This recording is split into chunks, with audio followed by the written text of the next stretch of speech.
Tudo bem, Frazão? Bom dia. Bom dia, Carol. Bom dia, Heisen. Como Bom vão? dia. Bom dia para o nosso ouvinte também. Uma excelente quinta-feira a todos.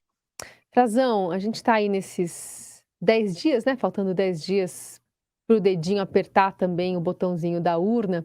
E tem muita estratégia em jogo, de olho nessas últimas pesquisas que estão saindo, dando base, né, para alguns movimentos das campanhas. Queria que você mencionasse especialmente dos dois que lideram as pesquisas eleitorais. Exato, Carol. Estou aqui com a minha colinha, com alguns planejamentos das campanhas, algumas ideias.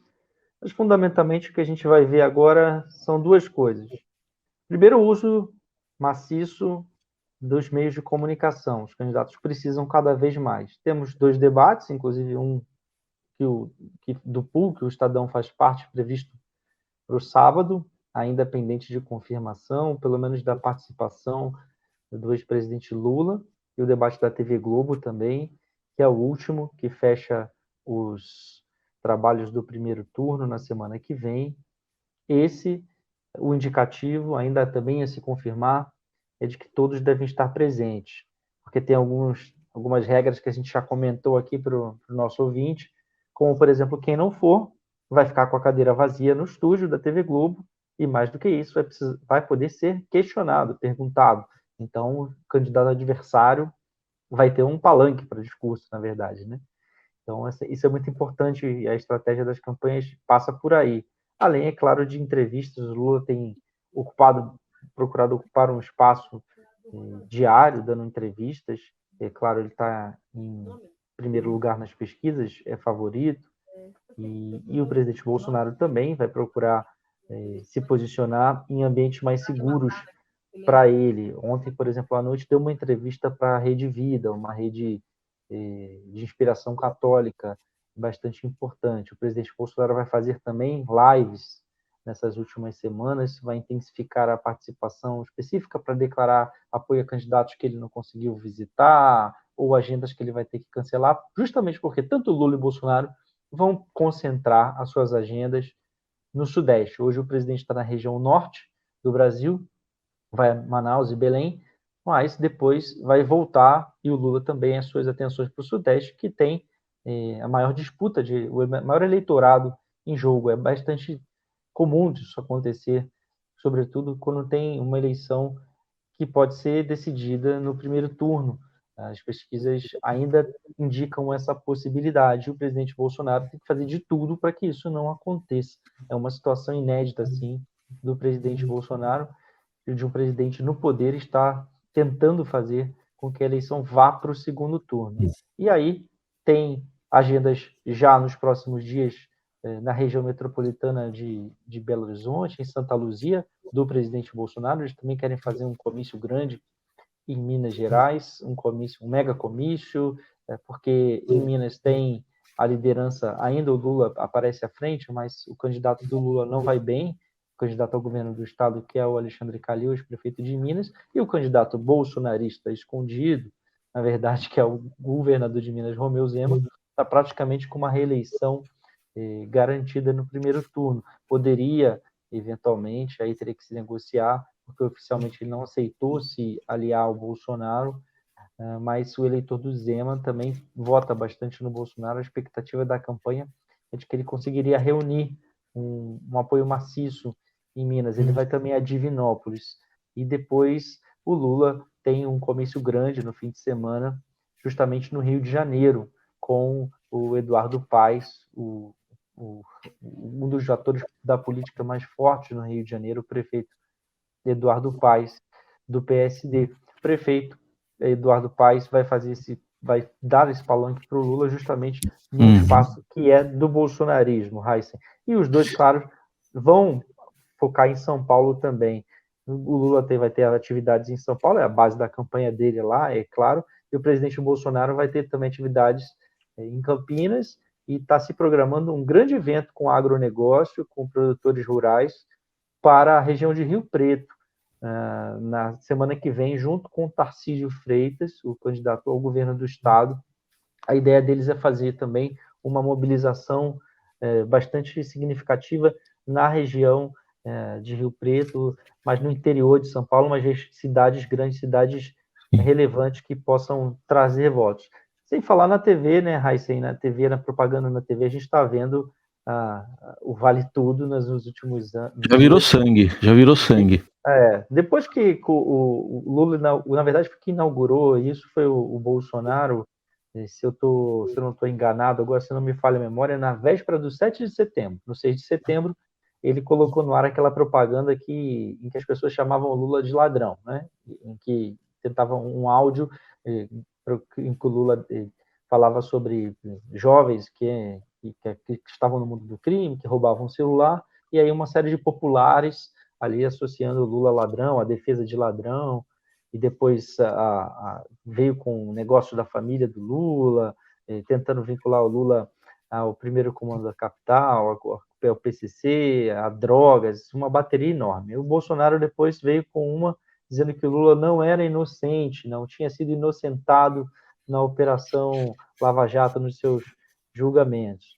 O Lula também já devolveu, tem uma propaganda que viralizou essa semana, ganhou bastante espaço, falando sobre que o Bolsonaro era um mau militar, que o Bolsonaro debochou da pandemia, foi contra a vacina, que o Bolsonaro tem negócios a explicar da sua família, da compra de imóveis, uma propaganda longa e pesada. E agora o Ciro Gomes também entrou nessa com uma propaganda um pouco mais lúdica, um pouco mais a lá João Santana, mas dizendo que votando em um você se livra dos dois. E a ideia é que são dois ladrões conversando, o ladrão do bem e o ladrão do mal, que roubariam o futuro do Brasil. Tem a ver um pouco do que eles estão passando agora, né, Raíssa? É isso. Vamos falar um pouco de Ciro e Simone, mas antes, enquanto você falava de Minas, só lembrar que tem um histórico lá, às vezes, de votar num candidato para presidente e no ele que está do outro lado para governador. Por exemplo, teve a chapa Lulécio lá, né? É verdade. De repente vai ter agora a Luzema. Luzema. Está tendo com certeza. Alguma coisa nesse sentido. Mas quanto a Ciro e a Simone, a gente está vendo esse movimento, essa campanha pelo voto útil, mais que isso, ontem até saiu aí uma declaração de intelectuais latino-americanos defendendo até que o Ciro desistisse da corrida eleitoral. Enfim, eles sobrevivem a esse ataque aí pelo voto útil? Vão sobreviver, mas não se sabe o tamanho que eles vão sair disso, né?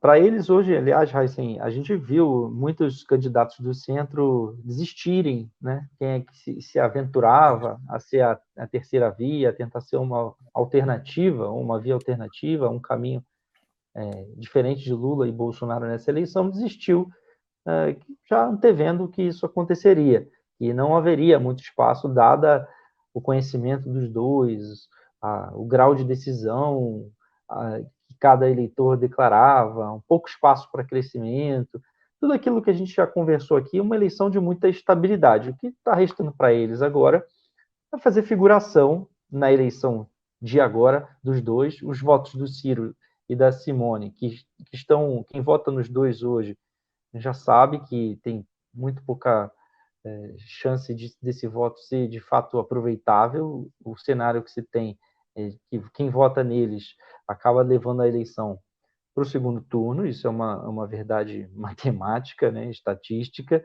isso vai mostrar, e toda a especulação vai em cima deles, porque eles têm eleitores que se mostram, mais da metade dos eleitores deles dois se dizem dispostos a mudar. E alguns cabos eleitorais deles dois estão mudando, declarando voto no Lula, por exemplo. Então, teve esse apelo que você falou, Heisen, de intelectuais da América Latina, ou de políticos, inclusive, como o ex-presidente do Equador, Rafael Correa. Teve também, recentemente, os brisolistas históricos no Rio, que já eram contra a candidatura própria do Ciro, muitos deles já queriam ter demovido o Ciro da disputa há mais tempo. Artistas, o Caetano Veloso também já há algum tempo declarou apoio ao Lula, o Tico Santa Cruz agora recentemente, o cantor também, tem celebridade nessa campanha. A própria Simone também está perdendo. Miguel Reale Júnior, o advogado que foi um dos autores do impeachment da peça que pediu impeachment e conseguiu o impeachment da ex-presidente Dilma Rousseff, declarou apoio, saindo da campanha da Simone, saindo de um apoio da Simone à terceira via e declarando apoio, voto no Lula. O PSDB de Goiás, ontem também, o PSDB é o partido que apoia a Simone Tebet formalmente, e tem a vice indicada, a senadora Mara Gabrilli, um pedaço do partido declarando apoio ao Lula também. Então, tudo caminha para uma mudança, né, ou uma declaração, uma tentativa de ventos que consigam alterar o resultado. Porque eles dois hoje estão praticamente fazendo essa espécie de figuração na campanha e também o que vai interessar para eles é o tamanho que eles vão sair no futuro político de cada um, do Ciro e da Simone. Nessa eleição eles já não têm mais muita expectativa. E uma das pessoas com quem eu conversei ontem, vou antecipar aqui para o nosso ouvinte, foi o Gilberto Kassab, que tinha prometido apoio ao Lula, né, no segundo turno, pelo menos. Ele já disse que apoiaria a Lula. Ele não vê chance de vitórias do presidente Bolsonaro, mas ele não vai declarar por enquanto agora. Ele está dizendo que a opinião dele não importa tanto, mas que esse voto útil, a gente vai ver a força disso e a capacidade de decisão dessa eleição no primeiro turno, segundo o Kassab, a partir de terça ou quarta-feira da semana que vem. Seguimos acompanhando também com as pesquisas que devem sair em breve. Felipe, vamos falar um pouquinho sobre Paulo Guedes. Ontem, num evento da FenaBrave, ele chamou a divulgação dos números de narrativa de imprensa, números que trazem dados sobre a fome em 2022. A narrativa política é de barulho, 33 milhões de pessoas passando fome. É mentira, é falso. O Brasil tinha 0,4% do PIB de transferência de renda para os mais frágeis, 0,3%, 0,4%. Então nós estamos transferindo 3 vezes mais recursos para os frágeis. Então a linha de pobreza no Brasil, as famílias abaixo da linha de pobreza, que estavam um pouco acima de 5%, elas até o final do ano elas vão para 4%. É a metade do nível mundial. Essa manifestação, na verdade, foi quase um sigo-mestre, né? Porque o próprio presidente da República também negou a escalada da fome este ano numa entrevista que deu ontem à noite. É culpa, no final das contas, do Posto Ipiranga, as dificuldades de reeleição que o presidente vive? Não só dele, Carol, não só dele, mas essas declarações certamente não ajudam, porque essas declarações, pelo menos, primeiro contestam estudos que indicaram essa estatística, esse número de 33 milhões de pessoas, que são entidades sérias, que fazem estudos bastante trabalhados aqui no Brasil, e não é de hoje, não é uma coisa que foi feita agora, especificamente para a eleição do Bolsonaro, ou encomendado para prejudicar. Só buscar o histórico, que tiver curiosidade, e vai ver que isso é feito já há bastante tempo e que não foi uma coisa tirada da cabeça de ninguém. Teve método, teve estatística, teve pesquisa de campo, foi bem trabalhado. Agora, se ele deseja contestar, ou pelo menos está saindo, vestindo, seguindo o mestre, como você falou, Carol, ou vestindo mais uma camisa, é porque o Paulo Guedes está sob fogo amigo. O comitê de campanha do Bolsonaro está jogando a culpa nele sobre as dificuldades da campanha. Não só dele, né? Aliás, ele argumenta que a culpa não é dele e que ele não tem mais a gestão do orçamento. Por que isso? Porque desde a semana passada, ou desde que o governo mandou o orçamento de 2023 para o Congresso, para o ano que vem, a campanha do presidente Bolsonaro está convivendo com uma série de notícias negativas, precisando se justificar, os cortes, dificuldade de reajuste na merenda escolar, o Auxílio Brasil, que o presidente promete R$600, mas registra na peça orçamentária 400 somente, a própria corte nos programas da saúde, como a farmácia popular, que o Estadão mostrou, o Mais Médicos, os Médicos pelo Brasil, cortes bilionários de recursos para esses programas, e também não ficaram só nesses. Tenho mais, eu vou também antecipar aqui mais uma informação. Chegou até a programas de estratégicos, considerados estratégicos para o Ministério da Saúde, para equipar unidades que fazem tratamento do câncer. São uma perda relevante, eu vou pegar os números aqui na minha colinha, de 175 milhões de reais esse programa para equipar, reformar unidades de câncer, como câncer, algumas específicas, serviços para diagnóstico de câncer de mama, câncer do colo do útero, que são alguns dos mais prevalentes, Carol, nas mulheres, caiu de 175 milhões para 96 milhões de reais. A verba que o governo reservou, por exemplo, para pessoas com deficiência, para pessoas que também para reforma, para equipamento de unidades voltadas para pessoas com deficiência, para reabilitação, por exemplo, oficinas de prótese, 133 milhões de reais caiu para 58. Ou seja, são cortes muito grandes. Atinge também a rede de atenção psicossocial, que é voltada para pessoas com algum tipo de distúrbio, dependentes químicos. A rede cegonha de maternidades caiu de 44 para 17 milhões de reais. Ou seja, uma série de iniciativas da saúde, de investimentos para equipar e expandir esses serviços que são usados pela população, também estão sendo cortados.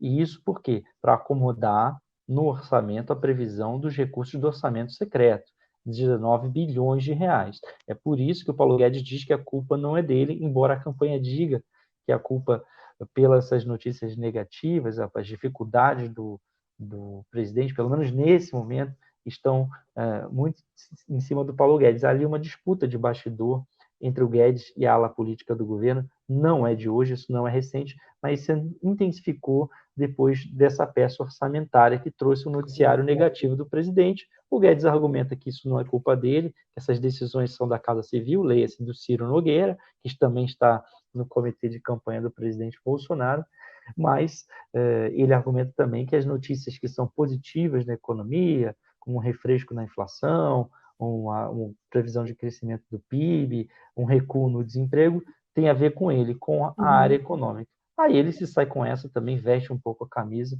para contestar, né, o avanço da fome no país. Só uma coisa, o ministro dizer uma coisa dessa é quase como o presidente imitar alguém sendo sufocado ali só não tem imitação, mas é quase isso. É vergonhoso assim, se eu ouvir isso de um ministro de Estado que, nossa, se tiver 1 milhão com fome já é uma tragédia. Você sabe que tem, Raíssa, que ele precisava conversar melhor. Por exemplo, ontem o Fernando Collor, o ex-presidente Fernando Collor, o senador Fernando Collor, que está concorrendo em Alagoas, está fazendo campanha política para o presidente Bolsonaro, ele precisa conversar com o Paulo Guedes, porque ele deu uma entrevista ontem, e quem tiver em dúvida, consulta a rede social do Collor e vai ver, o Collor dizendo que só em Alagoas tem 1,2 milhão, 1 milhão e 200 mil pessoas passando fome, e que o governo está distribuindo cesta básica, o governo do estado de Alagoas, por isso. Ou seja, há uma desconexão total entre o discurso e a realidade. Fora as fotos. Será que o ministro não viu as fotos das pessoas no Rio de Janeiro procurando pelanca e ossos registradas pela equipe do jornal o Globo, do jornal Extra, ao longo desses últimos meses? As pessoas indo para trás de caminhão de lixo. Imagens são gravações, não são coisas inventadas, as pessoas podem checar, né? Não viram, por exemplo, a semana passada, a mulher do Sérgio Moro, a Rosângela Moro, advogada que quer se eleger deputada em São Paulo, ela teve que se desculpar porque gravou um vídeo comendo pastel na feira, né, fazendo aquele típica agenda de campanha com uma pessoa revirando lixo atrás. O ministro não enxerga isso. E, aliás, o Paulo Guedes está sendo poupado pela campanha do Lula, porque tem declarações dele que prejudicariam bastante também o presidente Bolsonaro, aquelas empregada doméstica querendo ir para Disney, filho do porteiro querendo entrar na universidade, são coisas históricas que mostram um pouco de insensibilidade política e social do ministro Paulo Guedes, se não algum tipo de preconceito, e ele tenta consertar, a hora ele tenta se vestir mais, talvez, a camisa do presidente Bolsonaro e se defender por estar sendo culpado por coisas que, de fato, talvez ele não seja o exato culpado, as dificuldades do governo Bolsonaro. Mas uma das que o comitê reclama, e que talvez pese mais, é que as pessoas percebem, e isso a pesquisa da Quest mostrou ontem, é que as medidas econômicas do governo são mais voltadas para ajudar a eleição do Bolsonaro e que elas não perceberam a redução no preço dos alimentos. É isso que o comitê fala. Cadê a queda da inflação, né, a deflação, a redução no preço da cebola, do tomate. Isso ninguém viu, as pessoas não viram. E aí é que eles reclamam que o Paulo Guedes falhou.